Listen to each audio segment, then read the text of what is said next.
성서공회 번역실에서 성경 번역기를 돕고 있는 전무용 국장입니다. 제가 성서공회에 온 것은 1986년입니다. 시골 중학교 선생을 잠깐 하고 있었고, 그러다가 기독교인이면서 청년을 찾았습니다. 성경 번역팀에서. 그래서 제가 이제 그때 당시에 국어 국문학을 하고 시도 한두 편 발표하고, 또 문학을 좀 알면서 국어학을 하고 대학원도 졸업하고 이런 기독교인이고 이런 사람을 성경 번역팀에서 찾아서 그래서 제가 이렇게 번역 책임을 맡으신 이제 분과 만나서 이렇게 이제 처음으로 이게 성경이 번역되었습니다 하고 번역 원고를 저한테 주셨어요. 그래서 한번 한국어가 제대로 되었는지 봐달라고 해서 제가 이래 보니까 아주 한국어가 몹시 서툰 한국어였습니다. 그래서 이제 그것을 새카맣게 칠해가지고 이렇게 하고 드리면서 이건 아직 한국어로 출판하기에는 많이 부족합니다. 이랬더니 이미 번역이 끝나서 이제 출판 단계에 있는 원고다 하고 설명을 하셨어요. 그래서 왜 한국어가 안 되는지를 설명하기 시작했고, 그랬더니 이제 같이 일을 하자고 하셔서 잠시 있을 것처럼 성서공회에 왔습니다. 와서 그때 당시에 표준 세번역 번역팀의 한 사람으로 합류를 해서 이제 성서학자들이 성경 원문으로부터, 이게 히브리어입니다. 히브리어 10편 24편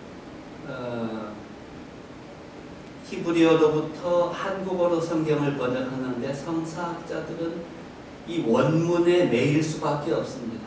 원문에 가까이 가면 갈수록 한국어로부터는 멀어지고, 한국어가 수려해지면은 원문으로부터 다시 좀 멀어지고, 이런 양면성이 있습니다. 그 가운데서 이제 성서학자들은 할 수 있는 대로 원문에 가까이 가려고 하고, 이제 저는 그 번역된 한국어 번역문을 한국인들이 이해할 수 있게, 또 한국어 문법에 맞게, 또 한국 사람들이 하는 어법으로 이렇게 표현이 될 수 있도록 이제 도와드리는 일을 시작을 했습니다. 그게 86년에 시작했고 93년에 표준 세번역이 나왔고, 그거 끝나고 나니까 이제 개역 개정 작업을 하라고 해서 그 작업을 또 옆에서 거들었고, 끝나고 나니까 공동 번역의 개정 작업을 또 하라고 해서 그 일을 또 이렇게 도우면서 지내다 보니까 지금 30여 년이 넘었습니다.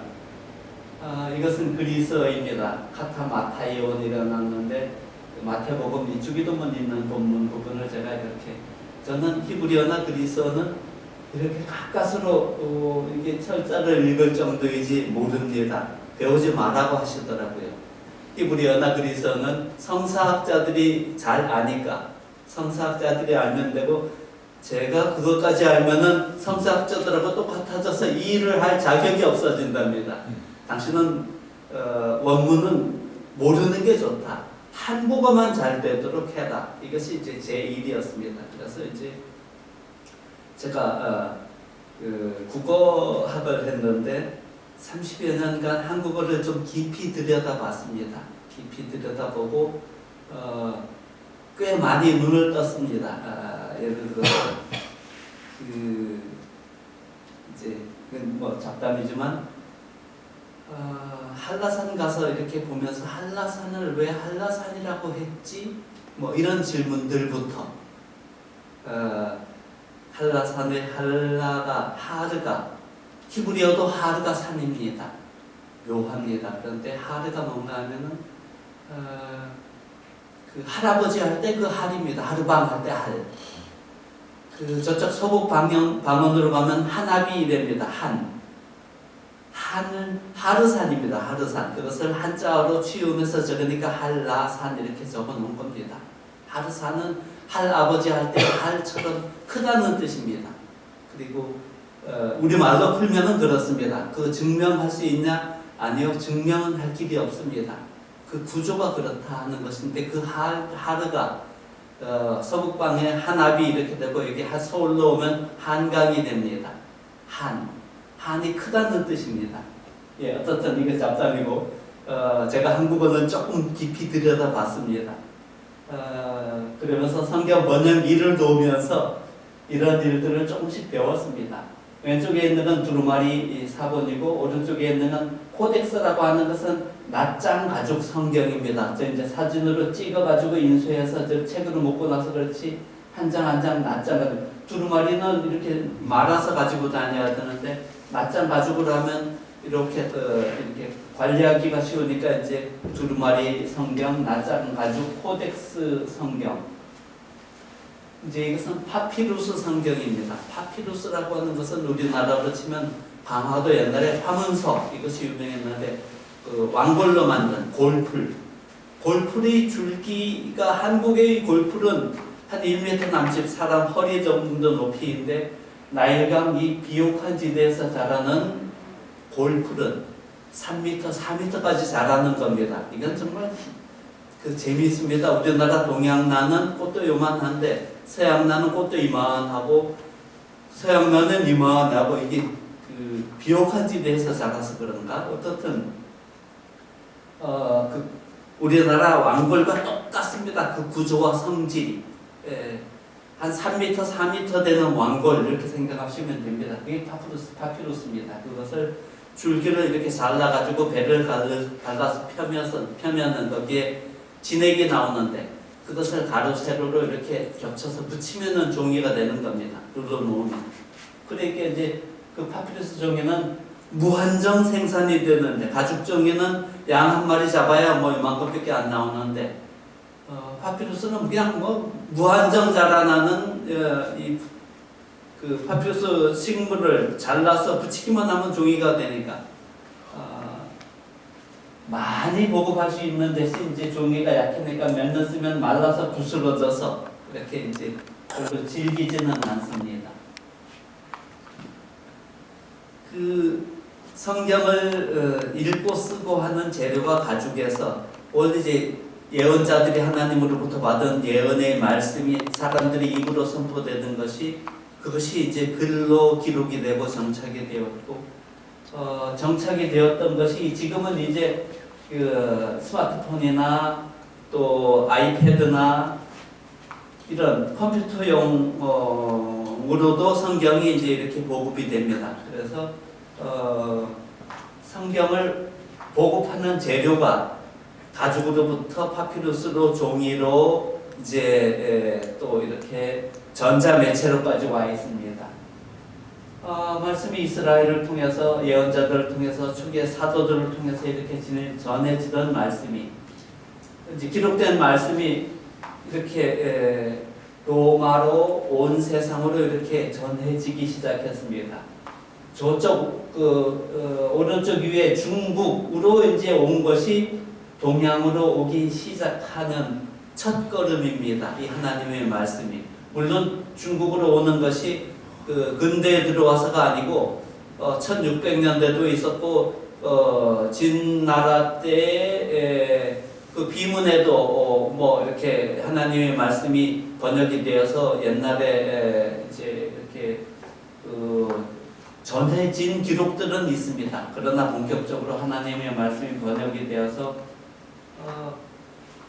그 얘기 조금 이따 하고 중국어로 번역된 얘기는 BC 2, 3세기경에 구약 히브리어가 그 유대인들이 이렇게 전 세계로 흩어지게 됩니다. 디아스포라라고 해서 로마로도 가서 살고 뭐 그 아시아 여러 지역, 유럽 여러 지역으로 흩어져서 살게 되니까 이 흩어져서 사는 사람들이 히브리어는 잊어버리고 그리스어를 주로 생활어로 사용하면서 2대, 3대, 4대 가니까 히브리어는 모르고 그리스어만 아는 유대인들이 생기기 시작했습니다.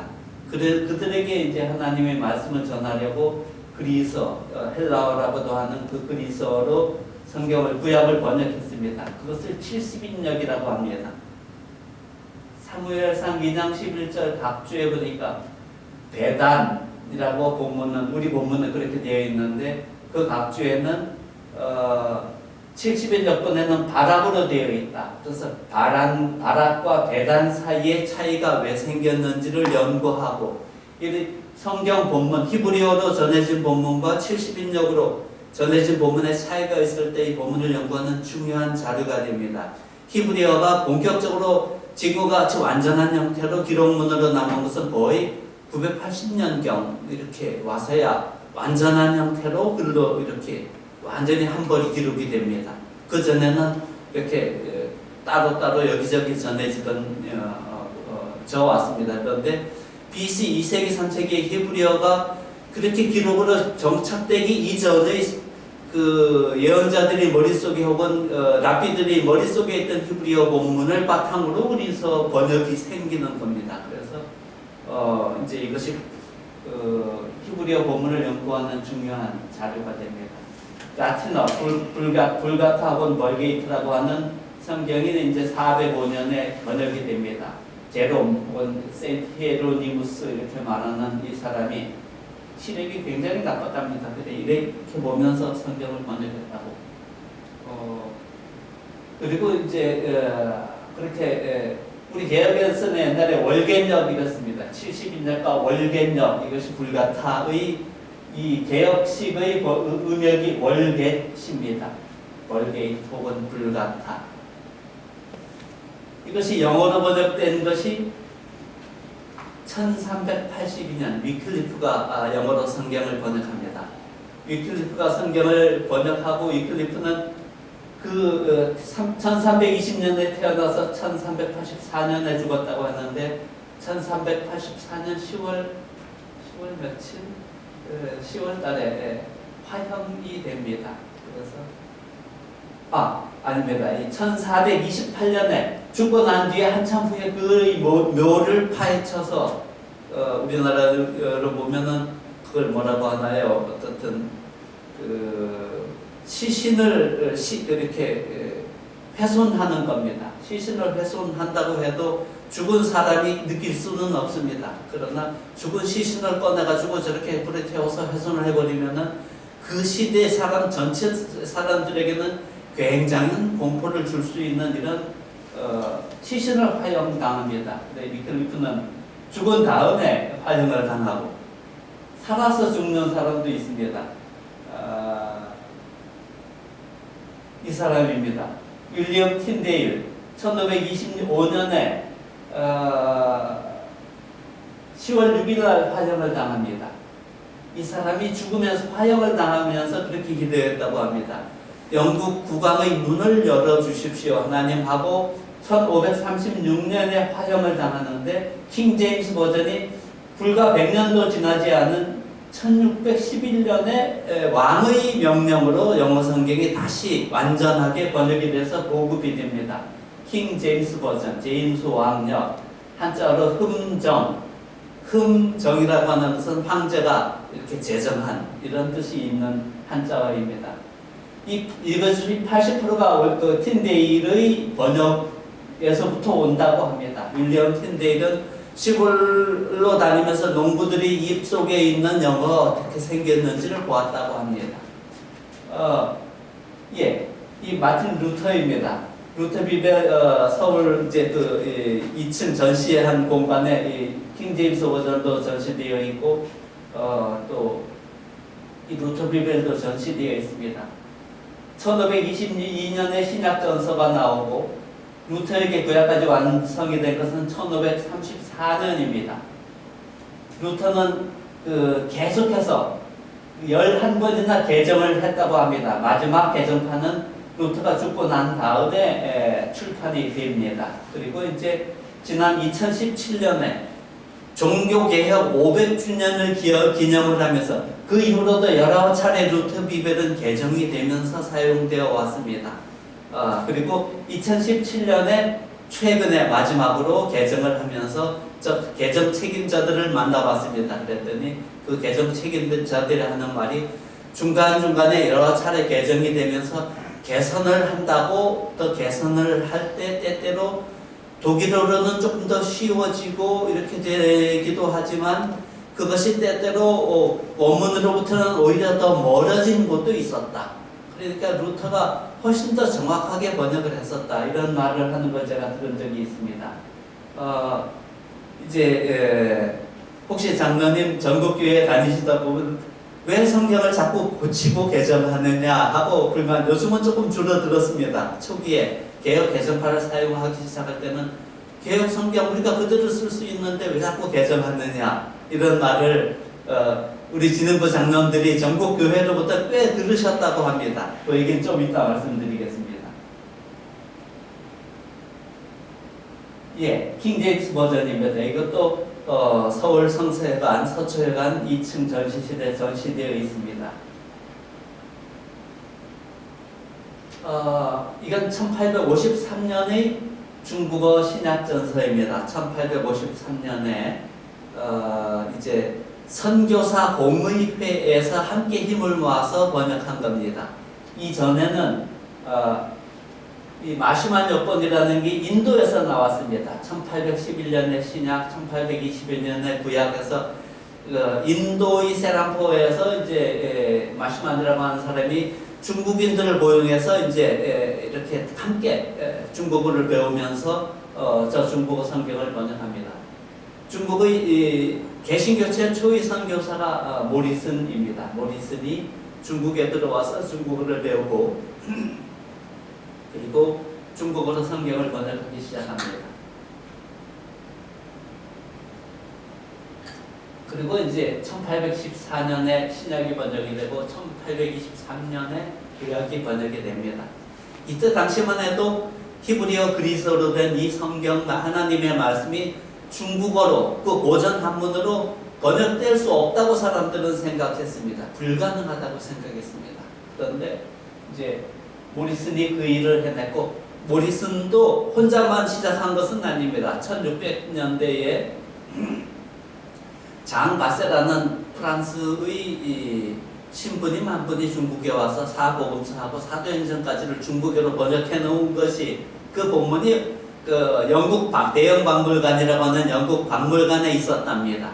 그 박물관에 있는 그 복음서하고 사도행전을 중국의 런던에 있는 중국인을 시켜서 다 손으로 옮겨 적게 해서 그 필수한 성경을 가지고 들어와서 그걸로 중국어 공부도 하고 이제 그걸 고쳐가면서 또 새롭게 번역하면서 이 모리슨이 중국어로 성경을 번역했습니다. 그 이후로 이제 4인 소조 여권이라고 하는 것이 나오는데, 저 4인 소조 여권은 4인의 선교사들이 번역했다고 하는 건데, 그 4인 중에는 1832년 우리나라 고대도에 갔다고 하는 규출라프도 포함되어 있습니다. 그 규출라프 선교사는 어학의 천재였던 것 같습니다. 우리나라에 잠깐 고대도에 와서 2, 3개월 있었다고 하는데 1832년에 차이니스 레포지터리라고 하는 영어로 발행된, 중국에서 영어로 발행된 그 책자에, 선교 책자에 한국어에 대한 보고서를 씁니다. 거기에 한국어의 자금적변이며 뭐 이런 여러 가지 의문 현상까지를 상세하게 알아가지고 한국어가 이렇게 생겼다 해서 기억니은 디글리글 아야어여 이것들 다 소개합니다. 그 츄라프가 또 요한복음 일본어도 번역했습니다. 어쨌든 그런 사람이 중국어도 대가였습니다. 이때 당시에 그리고 이제 그 다음 세대로 넘어온 것이 위원회 역변, 대표 역변인데, 아까 본 그 신약이 1853년본이었지만 1852년과 54년, 1852년 신약이 서울 서초회관에 전시되어 있습니다. 이때 중국어로 성경을 번역한 선교사들의 스칼라십이 굉장히 높았다고 합니다. 우리나라가 지금 우리가 구속한다 할 때 이 속이라고 하는 글자가 죄인이 있을 때 죄인을 이렇게 빼내오기 위해서 관청에 그 대신 뭔가를 바치는 물건이 속이었습니다. 그게 BC 2000년, 3000년 고대 중국의 역사 속에서 이루어졌던 사건입니다. 그 사건 속에서 속이라는 글자를 찾아오는데, 제가 뒤져보니까 사마천의 사기, 춘추좌전, 춘추전, 서전 이런 곳에 그 글자가 나옵니다. 논어맹자 대학 중용에도 뒤져봤더니 그 속이라는 글자가 없었습니다. 후대에 없는 건 글자입니다. BC 2000년, 3000년 전의 고대 중국 문서 속에서 그 글자를 캐내와 가지고 구속했다, 속량했다 하는 이런 속이라는 글자를 성경 번역을 하면서 사용을 합니다. 그리고 이제 이 위원회 앱본을 만들었던 제임스 레게라고 하는 중국 선교사가 있었는데, 이 사람은 중국어 논어 명자 대학 중연 시전 서전 두율 춘추자전 이런 중국어 13경을 영어로 완역합니다. 그 완역된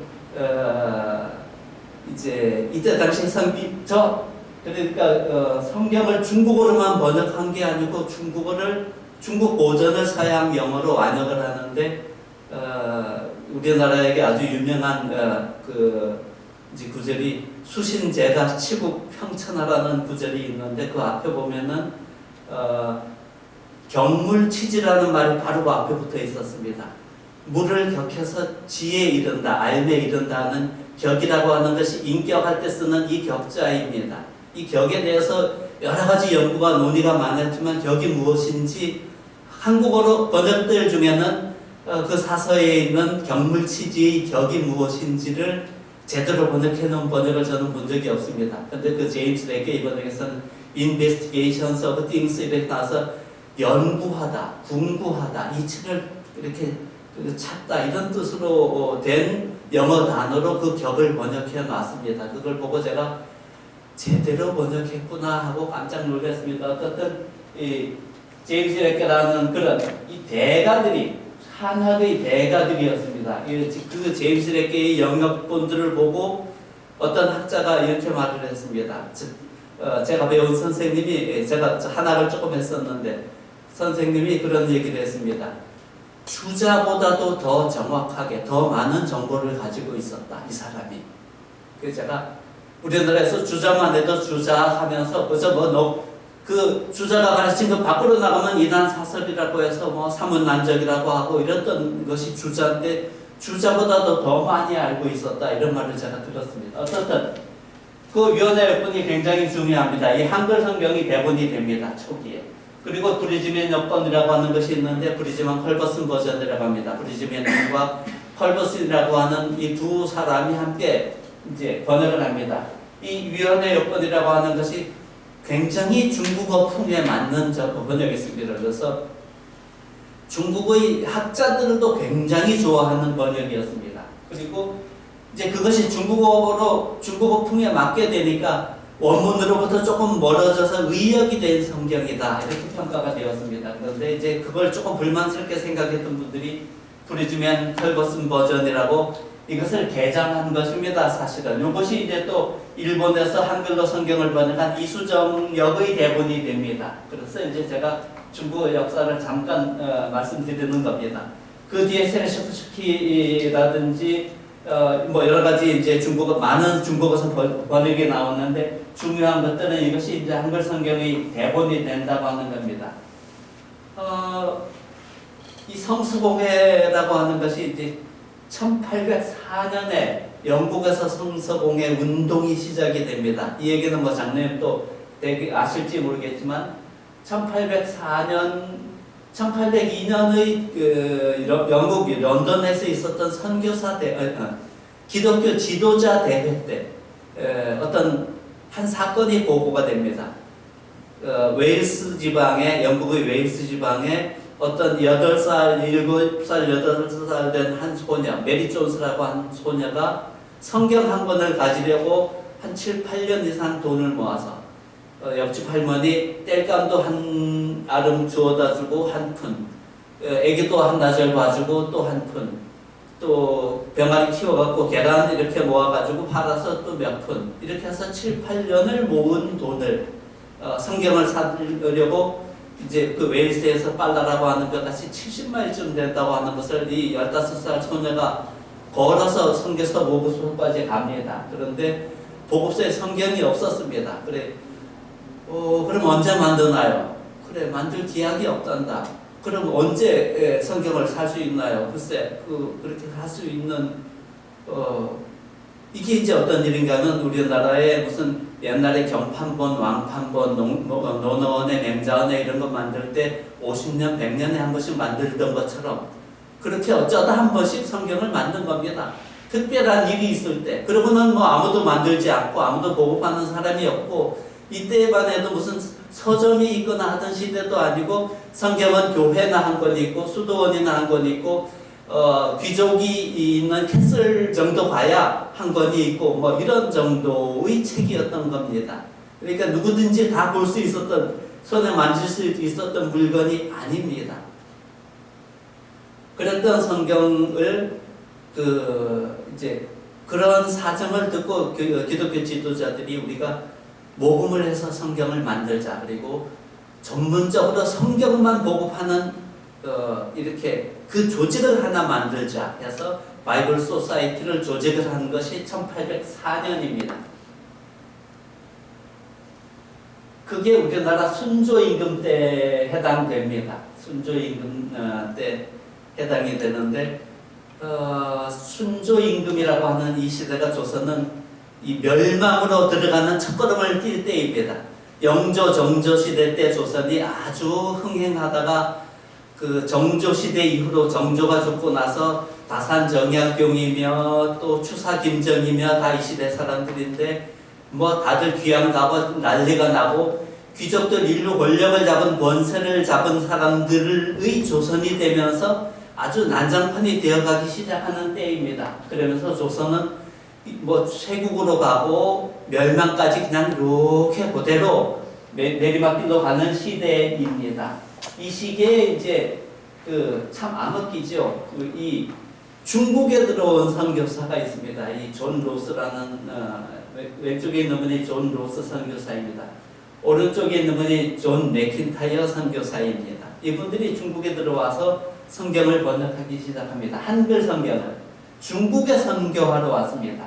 그런데 이제 이 존 로스 목사님이 중국에 왔을 때 윌리엄스 목사님이라고 하는 선배 스코틀랜드 선교사입니다.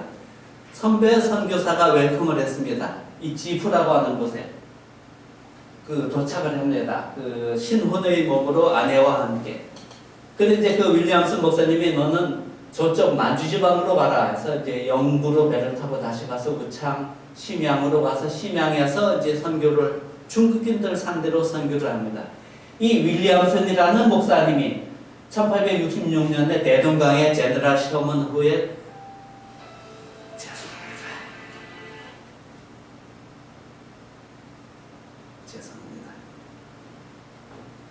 제너럴 셔먼 후에 토마스 목사를 태워서 보냈던 분입니다.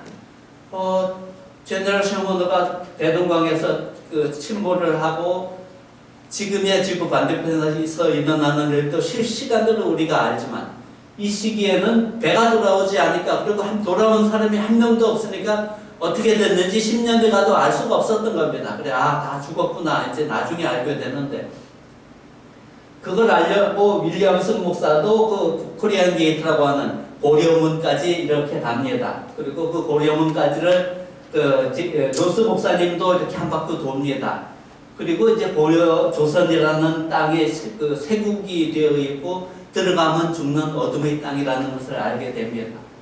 이 어둠의 땅을 향해서 사실은 존 로스 목사님이 그 다음에 초에 한 겨울일 때 아내가 출산을 하는데 출산 산후조리가 제대로 안 돼서 아내가 죽습니다. 아내를 잃게 됩니다. 30살의 젊은 청년이 선교지에서 아이 하나와 이렇게 둘이 남게 됩니다. 사실은 이 존 로스 목사님이 한국어로 성경을 번역하기로 결심할 때가 그런 아내를 잃고 절망적인 상황, 어쩌면 이런 상황입니다. 그런 절망적인 상황에 본인이 서 있는데도 그 상황에서 아이고 고향으로 돌아가야겠다고 중국으로 고향으로 스코틀랜드로 돌아가는 것이 아니고 더 큰 어둠을 향해서 도전을 합니다. 존 로스 목사님이 참 놀라운 분입니다. 자기도 어려운 환경에 처했는데 그 어둠의 땅 만주에 와서 이 중국이라는 땅도 뭐 중국 한자 문명이 5,000년이다 뭐 이렇게 만년이다 이렇게 하지만 그때 당시에 중국도 문맹률이 95%가 넘었습니다. 한문 문자 세계에 있었던 사람들은 5% 이내의 사람들만 문자 세계에서 귀족적인 삶을 살았지, 평민들, 서민들은 그야말로 나누고 기억자도 모른다 이랬고, 1900년 전후에 루신이라고 하는 중국 개혁가가 어떤 기록을 하는가 하면은 절망적인 상황을 접합니다. 누군가 사형수가 있다. 그때 당시에 중국인들은 사형을 하면 목을 쳐서 죽였다고 합니다. 사형됐다고 합니다. 사람들이 만두를 들고 사형수 주변에 몰려듭니다. 왜냐하면은 사형수 목을 따면은 그 피 만두에다 찍어 먹으려고, 그게 건강에 좋다 하는 소문이 나가지고, 이게 그 1900년 전후의 중국의 현실입니다. 정말 한 층, 두 층만 아래로 내려가면 이 무지몽매한 중국인들이라고 하는 것은 말할 수가 없었던 상태였습니다. 그냥 이런 중국의 땅에 와서 좀 로스 목사님이 선교를 하면서 더 큰 어둠을 향한, 조선을 향한 발걸음을 떼기 시작하는 겁니다. 그래서 이제 조선인들을 만나서 조선어를 배우고, 조선어도 이제 만난 사람이 서상륜, 최초로 영국 성서공회의 권서가 되어서 조선 땅에 성경을 짊어지고 들어옵니다. 저분이 짊어지고 들어오는 것도 참 대단합니다. 이게 하나님의 말씀인데 무슨 상관이 있냐 하고 당당하게 세관으로 통과해서 들어옵니다. 이게 하나님의 말씀인데 하고, 이게 옛날에 유세통 짊어진다고 하죠. 그러니까 임금의 옥사가 지킨 문서가 유서입니다. 유세라고 불렀지만 이제 유칙이 담겨 있는 이제 임금의 지시가 담겨 있는 것이 유세인데, 유세를 짊어진 사람을 유세통전냐 이럽니다. 그 유세통이 옥사가 찍힌 이것을 짊어진 사람을 가지고 이제 유세통 진 사람은 아무도 못 건드립니다. 그러니까 이제 그걸 가지고 막 행세를 한다 해서 너 유세통 졌냐, 미국 나라에 그런 말이 생겨 있습니다. 이게 하나님의 말씀인데 하고 그냥 세관으로 들어오는 겁니다. 정말 죽으면 죽으리라 하는 그런 각오가, 그때 당시 서양의 서책을 가지고 들어오면은 그야말로 처형자 되던 상황이었거든요. 그래서 이제 그 책은 다 뺏기고 이렇게 이제 세관에서 쫓겨납니다. 그래서 집에 와 있었는데 2, 3일 후에 세관원이 내가 읽어보니까 이게 나쁜 책이 아니더라, 나쁜 내용이 아니더라 해서 또 다 갖다 줬다고 하는 것이 역사의 기록입니다. 그 서상륜 씨입니다. 그리고 그 후손이 지금 세문안교회에 계시지요. 서원석 장로님도 그 후손이고, 어떻든 로스 목사님이 조선인들로부터 한국어를 배우면서 이렇게 기록했습니다. 1200만 내지 1500만 명이 사용하는 언어로 성경을 번역하는 일의 중요성은 아무리 강조해도 지나치지 않다. 한국어는 앵글로 섹스너가 우리에게 그런 것처럼 간명하다. 그리고 그렇기 때문에 명확 속에서 중국어와는 하늘 넓이만큼, 하늘과 땅만큼 크게 차이가 납니다. 이것을 제가 영어로 된 것을 읽다가 토시엘라라고 읽나요? 저 영어가 라틴어에서 온 글자인지 불어에서 온 글자인지 어떻든 영어에 사용되어 있는데, 사전을 찾아보니까 하늘 넓이만큼, 하늘과 땅만큼. 중국어를 배우고 중국말을 알기 시작해서 중국어로 설교를 하고 할 수 있게 되었을 때 조선어를 배우면서 로스 선교사님이 조선어가 얼마나 간명하고 쉬운지, 조선 문자가 얼마나 간명하고 쉬운지를 이렇게 표현했습니다. 극찬을 했습니다. 그런데 이 얘기를 잠깐 하고 지나가겠습니다. 이건 1916년의 인구 통계이네요. 이 조선 인구 통계입니다. 양반이 5만 5천, 중류층 100만, 하류층 1,300만 이러면은 양반 중에 여성들은 빼고 남성들 2만 5천, 중류층 그러니까 서리들이죠. 아니 서리들 중류층 중인계층입니다. 역관도 하고 이런 이방도 하고 하는 중인 계층이 100만 명. 요즘 100만 명 중에 그러면 여성 50만 명 빼고 50만 명. 사실은 1300만, 1500만 명이라고 할 경우에 1300만 명으로 이때 보고가 됐는데 이 사람들 중에 조 양반과 중인 계층 일부들만 문자 한국어도 한국 조선 땅도 세종대왕께서 훈민정음을 창제하셨으니까 다 썼다? 아니요. 한국어를 평민들은 하류층, 소위 상민들이라고 하는 가장 정확한 말로 하면 쌍놈들은 그 문자를 읽을 필요도 배울 필요도 없었고 안다 한들 그것을 쓸 곳도 없었고 안다고 해서 뭘 읽을 책도 없었고 양반들 가정에도 집집마다 논어맹자, 대학, 중용, 시전, 서전 이런 책들이 있었던 것이 아니니까 서당에 가서 배우고 또 서원에 모여서 배우고 책이 없으니까 사람 손마다 논어맹자가 있었던 게 아닙니다. 조선 땅도. 그러니까 제가 계산해 보니까 95% 이상이 문맹이었다고 보는 것이 사실상 정확하다고 봅니다. 그러니까 95%의 사람들은 태어나서 죽을 때까지 책이라는 물건을 본 적이 없는 사람들이 대다수였을 겁니다. 그 물건 자체를 본 적이 없다. 이것이 정확한 현실일 겁니다. 이러한 세상에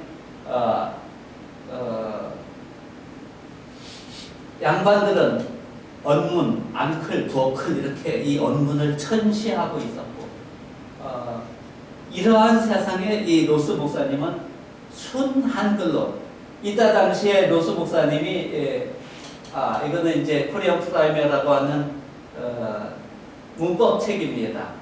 서너 개 사박이 있다, 여러 개 숟가락이 있다, 뭐 이런 식으로 사람들 입에 있는 말을 가지고 문자로 적어가지고 영어로 읽을 수 있도록 토를 달고 영어로 번역해서 번역을 붙이고 해서 조선말을 배울 수 있는 조선어 학습서를 만든 겁니다. 이게 코리안 프라이머입니다. 한국말로 성경을 번역하기 위해서 한국어 문법책을 먼저 쓰는 겁니다.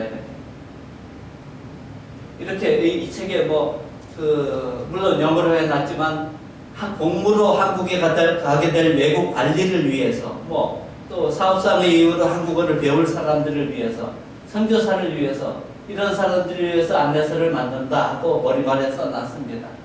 그리고 자음과 모음, 명사, 대명사 이렇게 품사별로 이렇게 한국 물 깃는 사람 어디 있음마, 대마당에 있어 이란매, 물주 어디 있음마, 대디반에 있지 않음마. 이 서북방은 그대로 그 사람들한테 배운 말 그대로 문법책을 쓰는 겁니다. 자기들이 배운 말이 이건데 그러면 이 말로 성경을 번역했느냐? 그렇지 않습니다. 이분들 손에 중용언해하고 삼약언해라고 하는 언해서가 있었습니다. 언해서는 이게 중요한 말은 한자어로 두고 하니 하고 하며 이것만 번역해 놓은 것이 언해서입니다. 천명지 위성하고 하면 이게 중용 1장 1절입니다. 천이 명한 것을 바로 형이라 하고 이러지 거기에 다 번역하지 않았습니다. 그러니까 이제 그 귀족들 양반들이 배우던 한글이 천이 명한 것을 이론 형이라 하고 이렇게 번역해 놓은 반만 번역된 놓은 번역서가 언해문이 이분들 손에 있었습니다. 그러나 그 지식인 양반들이 사용하던 언해문, 그러니까 한자가 섞여 있는 말로 성경을 번역하는 것이 아니고 순 한글로 성경을 번역합니다. 이런 기록이 있습니다. 로스 목사님이 조선인 양반들을 만나서 언문을 아시오, 언문을 좀 가르쳐 주시오 하고 언문을 아니라고 물으면 양반들은 대답을 하지 않았다고 합니다. 그러니까 안다고 대답하는 것도 양반인 남자 어른으로서는 지금 아주 가장 정확한 말로 얘기하면 쪽팔리는 겁니다. 양반인 나에게 쪽팔리게 언문을 아느냐고 묻느냐, 난 진서를 아는 사람이다, 이런 태도입니다. 안다고도 안 하고 모른다고도 안 하는 겁니다.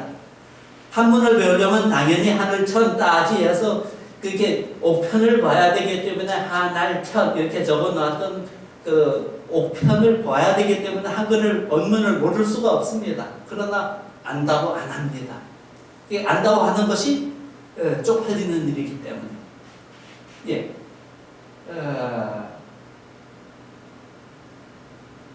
이것은 컬럼비안 디마이라고 하는 컬럼비안 디마이 프린터라고 하는 프린터인데 로스 목사님이 한글 성경을 찍었던 인쇄기입니다. 지금 그 인쇄기는 어디가 있는지 모르지만 이것은 1842년에 비슷한 시기에 한 30년 먼저 영국 런던에서 출발해서 뉴질랜드로 배에 싣고 가서 뉴질랜드 마오리족의 성경과 찬송가를 인쇄했던 프린트입니다. 이것은 뉴질랜드 그 박물관에 있습니다. 제가 구글에서 검색하다 보니까 이것이 딱 이렇게 검색이 되더라고요. 그래서 와, 제가 한 20년 이상 컬럼비안 디마이 프린터가 도대체 어떻게 생겼을까 하고 알고 싶었는데 성서교원고 가서 20년 동안 아무도 그걸 보여주는 사람이 없었습니다. 이렇게 생겼다고. 어느 날, 야, 이게, 그래서 구글에서 컬럼비안 디마이 프린터하고 검색하니까 이 프린터가 뭐 수백 개가 검색이 됩니다. 굉장히 중요한 툴이었습니다. 굉장한, 이런 식으로 일을 했습니다. 이건 일하는 장면이고 그림입니다. 이건. 로스가 이렇게 말을 합니다. 조선인들은 자국의 문서가 있다는 사실을 낯선 사람들에게 인정하기를 꺼리며 늘 한자를 쓴다고 뻐긴다입니다. 양반들이. 그 글로 말을 쓰는 것은 더욱 싫어한다. 한 말에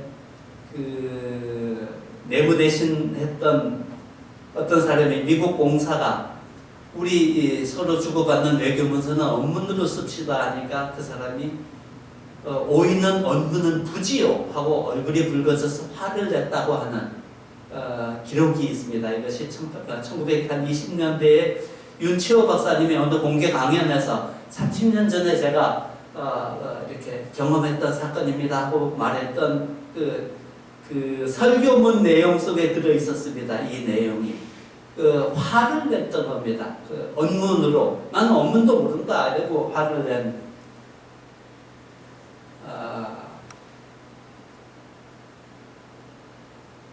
로스는 그렇게 말합니다. 무식한 조선 사람과의 소통이 목표다. 모든 한국인 학자들이 본토로 된 책의 단순성을 비웃을지라도 한국의 모든 여성들이 읽을 수 있는 언어라야 성경 언어다. 조선인들의 알파벳은 너무나 아름답고 단순하여 30분 안에 충분히 통달할 수 있다. 이렇게 로스가 말을 합니다. 한국어 문자는 음성 문자다. 너무나 아름답고 간단해서 남자나 여자나 어린이들이 모두 읽고 이해할 수 있다. 이 순 한글로 번역하는 것이 당연하지, 절대로 당연하지 않은 아주 특별한 사건이었던 겁니다. 여성도 읽을 수 있는 언어라야 하고 로스 목사님하고 맥킨타이어 목사님이 생각을 했습니다. 그리고 맥킨타이어 목사님은 그렇게 기록을 합니다. 우리는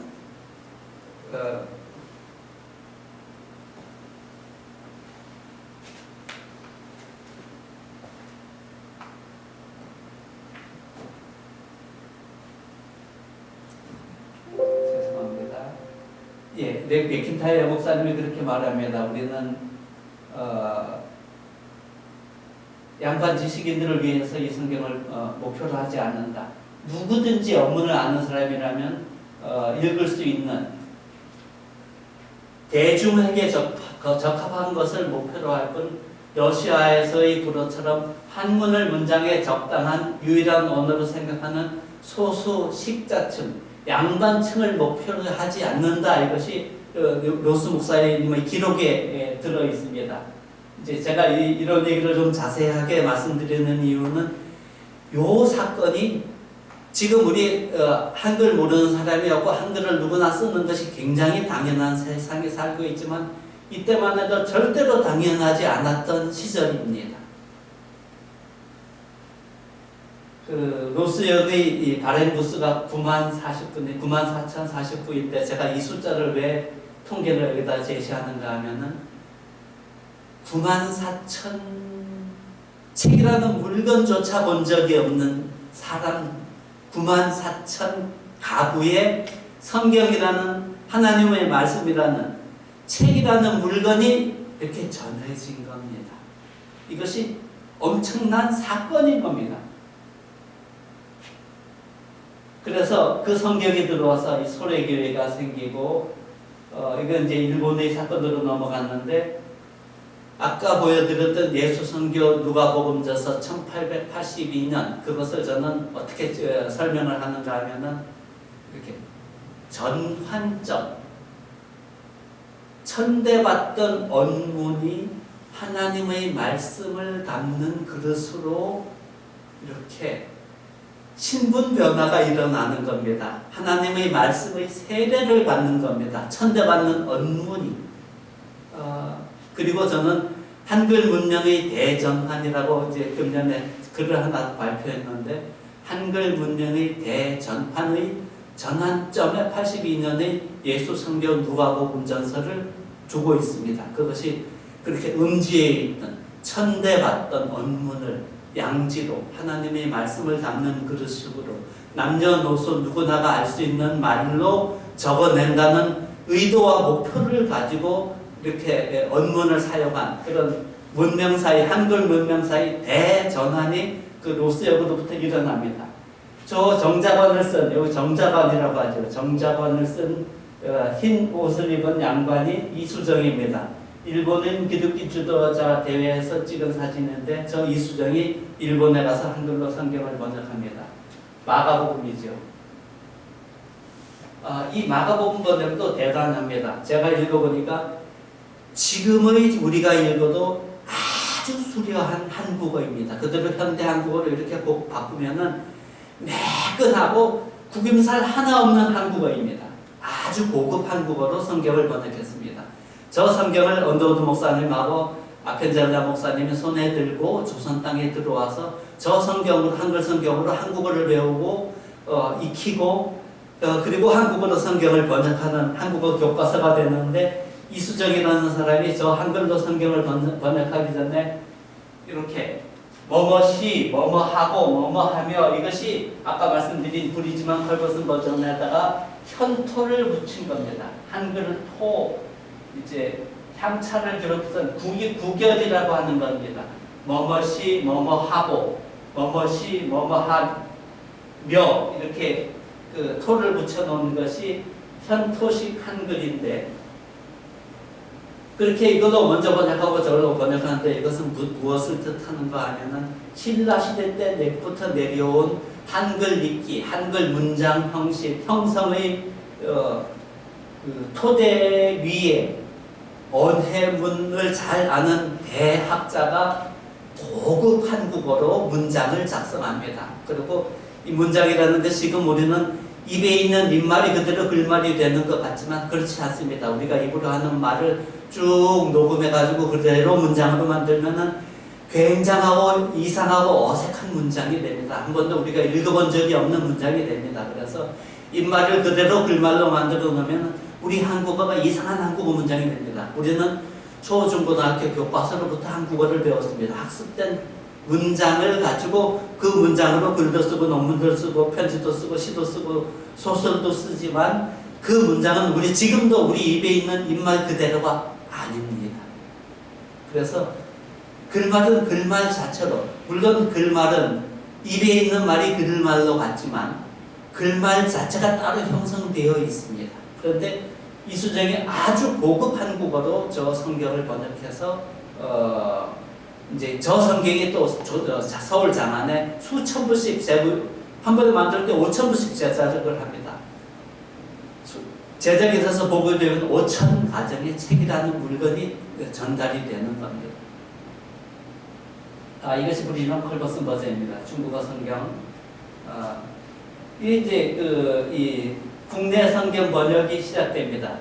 언더우드 목사님, 아펜젤러 목사님이 이제 1885년에 한국에 들어오고 이 선교사들이 성서 번역자 회를 조직하고 그리고 번역자 회를 통해서 성경을 번역합니다. 이런 것들은 이제 대부분 좀 알려져 있는 마가의 전한 복음서원이라는 것이 언더우드 아펜젤러 목사님이 이수정력을 고친 겁니다. 한자어를 쏙 빼고 순 한글로 다 바꾸면서 이때 아펜젤러 목사님이 그렇게 말합니다. 거의 2년이 걸렸다. 한국어 철자법을 좀 이렇게 가다듬는데 제가 점검해 보니까 아주 수려한 한국어였지만 이수정력에는 사람의 사람 할 때 람을 아래아를 쓰기도 하고 사의 사에 아자를 쓰기도 하고 점을 찍는 아래아를 쓰기도 하고 철자법이 오락가락합니다. 그 대학자도 제대로 된 철자법을 쓰지를 못합니다. 왜냐하면은 이렇게 써야 된다고 하는 규칙적인 한국어 적는 규칙이 없었습니다. 그러니까 자기가 읽은 대로 자기가 아는 대로 적던 시대입니다. 그 훈민정음이라고 하는 것은 말을 기역, 니은, 가 하면 이렇게 적을 수 있도록 그 문자를 만들었지만 사람의 입에 있는 말을 글자로 적으려면은 어메 어디가, 엄마 어디가, 할매 어디 가시오? 한글학회에서 지난번에 나온 영화가 뭐죠? 엉덩이로 할지 방댕이로 할지 지역마다 다 말은 다른데 어떻게 표준으로 적을지를 했다고 하는 것이 말모이라는 영화에 나옵니다. 어떻게 언더우드 목사님이 이렇게 말합니다. 나무로 적을지 나모로 적을지 정해야 하는데 옥편을 기준으로 이미 그 전에 적던 원칙을 삼는데 옥편에 보니까 나모 목 이렇게 해놨으니까 나모로 적는 것이 맞을 것이다. 그래서 나모로 적는 원칙을 만듭니다. 그러니까 이제 이때 당시에는 그리고 최초의 성경을 번역할 때까지는 나모로 적습니다. 그리고 그 바로 뒤에 보니까 다시 나무로 갑니다. 왜냐하면 서울 사람들은 다 나무라고 하지 아무도 나무라고 하지 않으니까 서울 사람들은 다 나무라고 하네. 그러니까 옥편에 있는 것을 기준으로 한다 철자법에. 그런데 옥편에 있는 것은 나무고 서울 사람들이 입에 있는 말은 나무고 어떻게 적는지 모르는 겁니다. 그러니까 규칙도 없고 원칙도 없고 할 때 그 나뭐로 적을지 나무로 적을지를 결정하기 위해서 고심을 하는 겁니다. 이 성경을 번역하는 전 과정이 그렇게 한글을 어떻게 적을지를 연구하는 과정이었습니다. 이를테면은 이제 그 과정을 통해서 언더우드 목사님은 한국어를 연구합니다. 이런 한영자전 사전도 만들고 한국어 문법책도 만듭니다. 세분학교에 가면은 이 책을 잘 전시해 놨습니다. 한 500여 페이지 되는 이 선형 문법이라고 하는 조선 문법책 보니까 그런 부분이 있었습니다. 영어로 my wife 이래놓고 우리 마누라 이렇게 한국어로 번역해 놨습니다. 언더우드 목사님이 조선말 배우면서 조선 사람들이 쓰는 우리 마누라라는 말이 굉장히 낯설었던 것 같습니다. 우리는 복수잖아요. 내 아내가 아니고 다 조선 사람 다 아무도 내 마누라라고 안 하고 우리 마누라라고 하니까 우리는 복수고 마누라고 이것이 마이 와이프라는 것을 혼동하지 마라 하고 저기다 적어놓은 것이 아닌가. 제가 이렇게 아주 한참 웃었습니다. 마이 와이프와 우리 마누라 저 책에 있습니다. 어떤 500여 페이지 되는 굉장한 문법 책입니다. 굉장히 방대하게 정리된 이렇게 생겼습니다. Korean Spoken Language, Introduction to the Korean Spoken Language 이렇게 했는데 또 한영자전 이것은 사전입니다. 우리나라 사전이 요때의 사전과 1915년 일본에서 이노우에라고 하는 사람이 화영대사전이라고 하는 일본어 사전, 방대한 일본어 사전을 완성합니다. 그 일본어 사전이 1500년대 나가사키에 소위 난학이라고 하는 네덜란드 상선이 들어오고 나서 시작된 서양 학문에 대한 500여 년에 대한 연구의 집적이 최종 마무리된 곳이 1915년의 이노우에의 화영대 사전. 그러니까 서양말이 일본어를 어떻게 이해해야 되는지를 거의 완결을 했다고 하는 것이 화영대 사전인데, 한국어 사전에는 그 영향이 많은데 언더우드는 그 이전에 한영자전을 만들어냅니다. 굉장한 업적입니다. 그리고 그 이후 일제시대 때 개화기 이후 우리 1970년대 80년대 지금 오늘날까지도 영한사전은 다 이노우에 사전을 베껴 먹은 거다 하는데, 어떤 선생님이 그러시더라고요. 킹 찾으면은 임금은 없다, 왕만 있다. 왜냐하면은 베껴 먹었기 때문에. 일본 사전 베껴 먹기 때문에 베끼면서 거기에 킹, 왕 이런 놓고 거기에 임금을 넣을 생각은 못했다. 베껴 먹어도 좀 잘 베끼면 좋을 텐데. 그런데 이노우에도 그거 혼자서 완성한 것이 아니고, 아까 얘기하는 이제 1850년대, 60년대 중국에서 그 중국어 대가들이 영중 중형 사전을 만듭니다. 정말 대단한 수준의 영중 중형 사전을 만드는데, 롭샤이드라고 만든 사람이, 롭샤이드라고 하는 선교사가 만든 영중 사전은 유명합니다. 왜냐하면은 리터처 해놓고 거기에 문학이라는 번역어가 처음 나오는데, 중국 역사 속에서 문학이라는 말이 처음